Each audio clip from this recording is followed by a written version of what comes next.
femmes qui jouent en NBA, sur le plan du règlement, c'est possible. Et cela a failli arriver en 1979 quand Ann Meyers, qui avait alors 24 ans, a passé un essai avec les Pacers de l'Indiana. Elle n'est pas retenue, mais elle a montré qu'elle pouvait tout à fait se défendre face à des hommes, au point que certaines des plus grandes légendes de la NBA la respecteront ensuite tout au long de sa carrière. Comment cette Californienne d'1m75 s'est-elle retrouvée dans cette aventure? C'est ce qu'on vous raconte aujourd'hui dans Histoire de basket.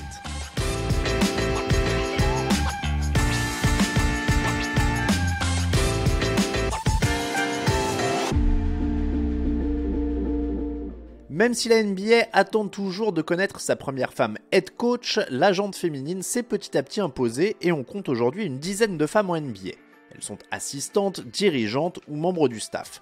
Ce qu'on sait moins, c'est qu'aucun règlement n'empêche une femme de jouer en NBA. Et en 1969 et 1977, les San Francisco Warriors et les New Orleans Jazz avaient sélectionné respectivement Denise Long et Lucia Harris lors de la draft. Mais ça n'avait pas été plus loin. En 2013, on se souvient aussi que Mark Cuban avait promis de drafter Brittney Griner qui cassait tout en NCAA.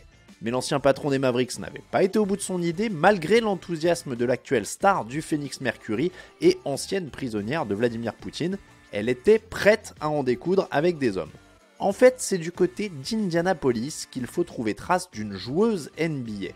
Même si elle est entrée au Hall of Fame et que c'est une personnalité marquante du basket féminin aux États-Unis, Ann Meyers n'est pas très connue du grand public en France. Pourtant, son maillot est au plafond de la salle de UCLA, aux côtés de celui de Kareem Abdul-Jabbar et de Bill Walton. Sous le maillot des Bruins, elle a même signé le premier quadruple-double de la NCAA, hommes et femmes confondus. En 1976, elle est membre de la première équipe olympique des États-Unis et elle ramène l'argent de Montréal. Mais au milieu des années 70, le basket féminin n'a pas d'équivalent de la WNBA et c'est compliqué d'en faire son métier. Sauf qu'en 1978, un entrepreneur décide de créer la Women's Professional Basketball League, la WBL. C'est l'ancêtre de la WNBA et 3 ans après avoir quitté la NCAA, Ann Meyers est sélectionnée à la première place de la draft 78. 3 ans plus tard, malheureusement, la WBL disparaît, mais Meyers est élu MVP de la première saison et son niveau de jeu tape dans l'œil de la NBA, tout du moins d'une franchise, les Pacers.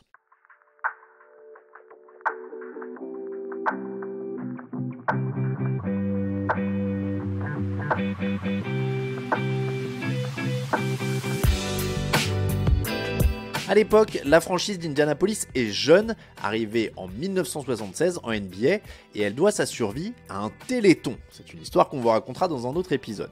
Coup de pub ou pas, les Pacers font entrer Ann Meyers dans l'histoire en lui proposant un contrat pour un essai, un vrai contrat. À 24 ans, elle touche 50 000 $ de l'époque pour cet essai et un poste au sein de la franchise. Jouer avec des hommes, elle l'a déjà fait. À l'université, il avait été même question qu'elle intègre l'équipe masculine. Elle avait alors fait marche arrière en raison des on-dit. Aux États-Unis, la nouvelle fait sourire et la presse n'est pas tendre quand elle n'est pas carrément misogyne. Voilà ce qu'un journaliste écrit dans le Washington Post. Au cas où Ann n'y arriverait pas, les Pacers disent qu'elle restera dans l'équipe à un certain poste, ce qui pourrait signifier, je suppose, qu'elle préparera les repas d'avant-match pour les vrais joueurs. Du côté des dirigeants adverses, on n'est pas plus malin. Un exemple avec Sonny Werblin, le propriétaire des Knicks, c'est complètement ridicule, écrit-il. C'est une honte, je ne pense pas que le commissionnaire devrait le tolérer, je pense que c'est mauvais pour l'image du basketball professionnel, c'est une parodie. Même son de cloche chez Mike Bentham, interrogé par le New York Times au moment de l'annonce. À l'époque, il fait partie de l'effectif des Pacers et il ne comprend pas la décision du propriétaire. Tout cela a été fait à Los Angeles par notre propriétaire et je ne vois pas comment cela pourrait nous être utile. Je pense que lorsque vous essayez de construire une équipe pour gagner, ce n'est pas une façon de convaincre nos fans que nous sommes sérieux dans nos objectifs.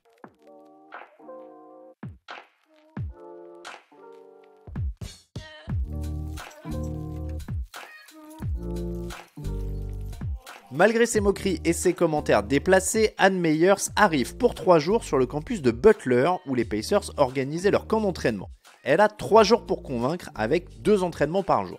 Les premières séances sont compliquées à cause des joueurs. Ils refusent de jouer physique et un dirigeant réunit tous les joueurs pour leur demander de se comporter normalement et de ne pas chercher à l'épargner. Ann Meyers ne fait pas partie du premier groupe de joueurs coupés et elle y croit encore davantage.